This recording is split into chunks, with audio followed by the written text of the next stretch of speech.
বক্তব্য দিয়ে চলে গেছেন অসুস্থতার কারণে বারোদলীয় জোটের সমন্বয়ক সৈয়দ এহসানুল হুদা ভাই। মঞ্চে উপবিষ্ট এনডিএম এর চেয়ারম্যান, আমার খুব কাছের বড় ভাই, আমি বলবো উনি আমাকে খুব আদর করেন, ববি আহমেদ ভাই। মঞ্চে উপবিষ্ট গণ অধিকার পরিষদের আহ্বায়ক মিয়া মশিউজ্জামান, আমার বাংলাদেশ পার্টি এবি পার্টির সদস্য সচিব, যার কথা আমাকে সবসময় মুগ্ধ করে, মজিবুর রহমান মঞ্জু ভাই।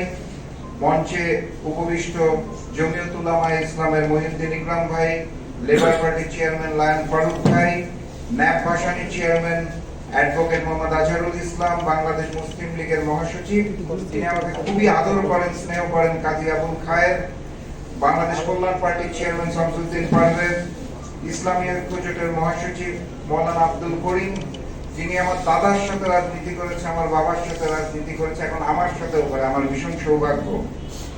মঞ্চে উপবিষ্ট ইসলামিক পার্টির মহাসচিব আবুল কাশেম, মঞ্চে উপবিষ্ট জনতার অধিকার পার্টির চেয়ারম্যান তরিকুল ইসলাম ভুইয়া, দেশ বাঁচাও মানুষ বাঁচাও আন্দোলনের সভাপতি রিপন ভাই সহ জাকপার সাধারণ সম্পাদক, জাকপার প্রেসিডিয়াম মেম্বার, জাকপার নেতৃবৃন্দর নাম বলছি না, আমার সামনে উপস্থিত ভাই ও বোনেরা, সাংবাদিক ভাইয়েরা, আসসালামু আলাইকুম। আমি প্রথমে একটু ক্ষমা চেয়ে নিতে চাই, স্মরণ সভায় যাদেরকে দাওয়াত করেছিলাম কম বেশি আল্লাহর রহমতে সবাই এসে উপস্থিত হয়েছে। মঞ্চটা খুব ছোট, আসন বিন্যাসে আমার একটু ভুল হয়েছে, সবাইকে যোগ্য সম্মান দিতে পারিনি, সঠিক আসন দিতে পারিনি, অনেককে বক্তব্য দিতে পারি নাই, অনেক সিনিয়র নেতৃবৃন্দ আমি দেখতে পাচ্ছি দাঁড়িয়েও আছেন। আমি সবার কাছে ক্ষমা চাই সঠিকভাবে আয়োজনটা না করতে পারার জন্য। এবং আপনাদের সবার অবগতির জন্য ছোট্ট করে জানিয়ে দিতে চাই, আজকে এখানে প্রধান অতিথি হিসেবে থাকার কথা ছিল বিএনপি স্থায়ী কমিটির সদস্য নজরুল ইসলাম খান সাহেবের। ওনার সহধর্মিণী অত্যন্ত অসুস্থ, এই মুহূর্তে আইসিইউতে আছেন। আমি আমার বক্তব্যের মাধ্যমে নজরুল ইসলাম খান চাচার পক্ষ থেকে আপনাদের সবার কাছে দোয়া চাই। আমার চাচি আপনাদের ভাবি, ওনার সহধর্মিণী যাতে সুস্থ হয়ে আমাদের মাঝে ফেরত আসতে পারেন, এই কারণে আমি আপনাদের কাছে দোয়া চাই। একই সাথে সাথে এখানে আরেকজন অতিথি আসার কথা ছিল বিপি নুরুল হক নূর, ওনার দলের একজন কর্মী নিহত হয়েছেন আজকে সকালবেলা। উনি গিয়েছেন তার কর্মীকে দেখা করার জন্য, আমার সাথে ফোনে কথা হয়েছে, উনি আসতে পারেনি, উনি আপনাদেরকে শুভেচ্ছা জানিয়েছেন। একই সাথে সাথে গণফোরামের সাধারণ সম্পাদক সুব্রত চৌধুরী, উনি একটি জরুরি কাজে আসতে পারেননি, আটকা পড়েছেন, ওনার প্রতিনিধি পাঠিয়েছেন, আমার সাথে কথা হয়েছে। তো যে কথা বলছিলাম, আজকে আমার মরহুম পিতা এবং নেতার মৃত্যুবার্ষিকী সপ্তম। আমি এখানে স্মরণ সভায় আসার জন্য যাদেরকে ফোন করেছিলাম, দাওয়াত দিয়েছিলাম, অধিকাংশ মানুষ দাওয়াতটা পাওয়ার পরে আমাকে বলেছে আসলেও 7 বছর পার হয়ে গেছে, প্রধান ভাই নাই, 7টা বছর চলে গেছে। এটা সবার কাছে একরকম একটা অবিশ্বাস্য বিষয়ের মতো। আমি আসলে উনি যেভাবে আমার নেতা, একইভাবে আমার পিতা। ওনার স্মরণ সভায় অথবা ওনার মৃত্যুবার্ষিকীতে শফিউল আলম প্রধান সম্পর্কে কথা বলা আমার জন্য একটু আবেগপ্রবণ হয়ে যায়। আমি অন্য সময় মাইক পেলে কথা বলতে সমস্যা হয় না, আজকের দিনটা আসলে একটু কষ্ট হয়, বুকের বাম পাশে একটা চাপা ব্যথা।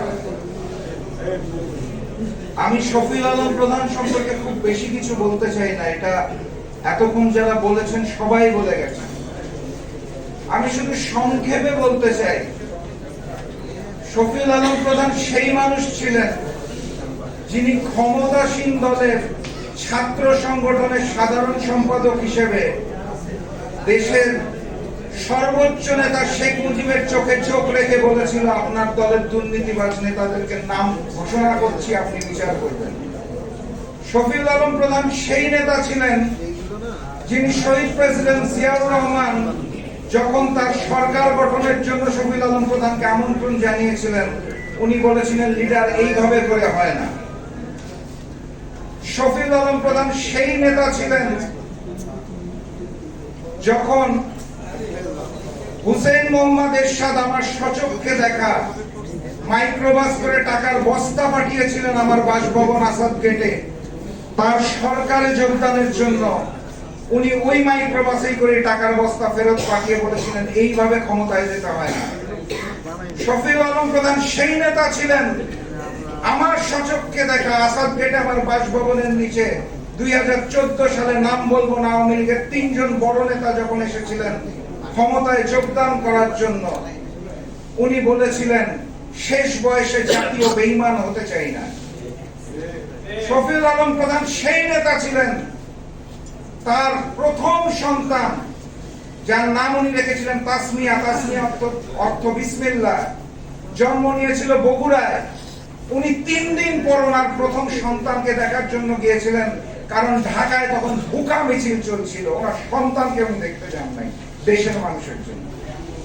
শফিউল আলম প্রধান সেই মানুষ ছিলেন, যখন সীমান্তে বেরুবাড়ি অভিমুখে মিছিল যায়, উনি ওনার কন্যার হাতে জাতীয় পতাকা আর পুত্র আমার হাতে দলের পতাকা, আমার বয়স তখন 8 বছর, দিয়ে মিছিলের অগ্রভাগে দিয়ে বলেছিলেন ভারত থেকে যদি গুলি আসে আমার সন্তানরা আগে গুলি খাবে, তাদেরকে আমি দেশের জন্য উৎসর্গ করলাম। সেই মানুষটার নাম শফিউল আলম প্রধান। তার সম্পর্কে কথা বলা আমার জন্য অত্যন্ত আবেগপ্রবণ। আমি আসলে গুছিয়ে কথা বলতে পারি না। আমি একজন সন্তান হিসেবে শফিউল আলম প্রধানকে পিতা হিসেবে কখনো পাইনি। ওনার পরিবার ছিল, ওনার দেশ, ওনার দল, দেশের মানুষ। আমি ঘুম থেকে উঠে দেখতাম শফিউল আলম প্রধান বাসায় নেই, আমি রাতে ঘুমাতে যাওয়ার সময় দেখতাম উনি ফিরে নেই। ওনার সংসার ছিল জ্যাকপা, ওনার সংসার ছিল বাংলাদেশের মেহনতি খেটে খাওয়া মানুষেরা। ঈদের দিন আমি আমার পিতার থেকে কখনো কোনো উপহার পাই নাই। ওনার দলের কর্মীরা পেয়েছে কিনা উনি ওটার জন্য বুঝতেন। আমি ছোটবেলায় খুব অভিমান করতাম, কেন আমি আমার পিতার ভালোবাসা পাই না। আমি বড় হওয়ার পর বুঝতে পেরেছি ওনার সংসারটা তো রেহানা প্রধান, তাসমিয়া প্রধান আর রাশেদ প্রধান না, ওনার সংসারটা বাংলাদেশ, বাংলাদেশের খেটে খাওয়া মানুষ, নির্যাতিত মানুষ। এবং সেই চেতনাকে ধারণ করে আজকে আমি স্পষ্টভাবে বলতে চাই, আজকে আমি সেই অনুভূতিটা বুঝি। আমার ছোট ছোট 2টা সন্তান আছে, তারাও এখন অভিযোগ করে আমরা পিতাকে পাই না কেন। কারণ উনি পঞ্চগড়ে বেরুবাড়ি অভিমুখে যাওয়ার সময় বলেছিলেন আমার 2 সন্তানকে আমি দেশের জন্য উৎসর্গ করলাম। সেদিন সেই কথাটার অর্থ বুঝি নাই, আজকে হারে হারে উপলব্ধি করি এবং স্পষ্ট ভাষায় বলতে চাই আমাদের জীবন আমাদের মরহুম পিতা দেশের জন্য উৎসর্গ করেছেন। আমরা সেই পথেই আছি, প্রয়োজনে বুকের তাজা রক্ত দিব, কিন্তু এই গণতান্ত্রিক বাংলাদেশকে ফেরত আনতে চাই। স্বপ্ন দেখেছিলেন, সেই স্বপ্নটা ছিল বাংলাদেশ স্বাধীন দেশ হিসেবে থাকবে, ভারতের পরদ রাজ্য হিসেবে নয়। শফিউল আলম প্রধান 1980 সালের 6 এপ্রিল জাকপা গঠন করার পর থেকে সব সময় ভারতীয় আগ্রাসনের বিরুদ্ধে কথা বলেছেন। ওনাকে বাধা দেওয়া হতো, সঙ্গী সাথীরাই বাধা দিত। আমি রাজনীতিতে আসার পর আমাকেও বাধা দেওয়া হয়েছে।